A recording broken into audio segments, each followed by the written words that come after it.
If you're like me, you're not a fan of the factory Rubicon locker switch like this. Look how much room there is.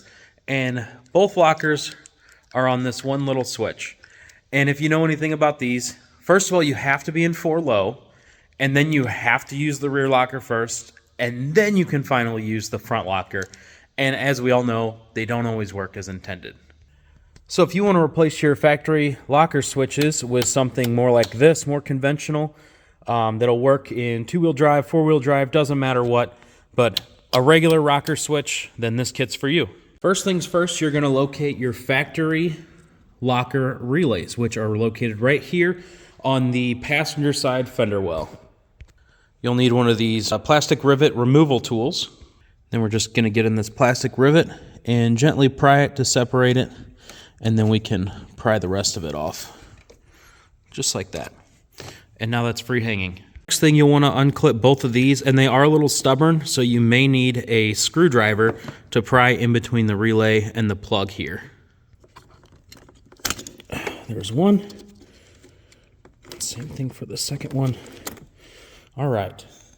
Now we can take our adapter, and this is 100% plug and play, and just plug it right in.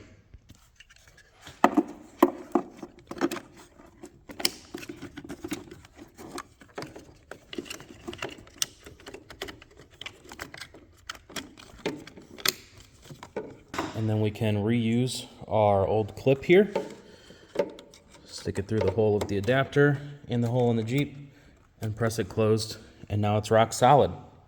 Next, we can take our included wiring harness and simply plug it in.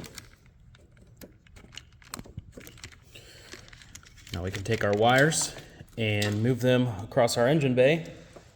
You can tie up the wires along this firewall and then tie the ends of the switches into your aux beam, switch panel, whatever it may be.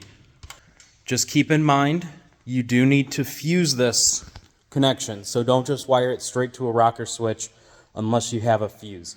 This only pulls about 3 amps. I would recommend a 10 amp fuse. For my personal application, I've got this custom switch panel with an aux beam and an additional relay panel that I've got wired up, and it's going to go into one of these relays with a 10 amp fuse.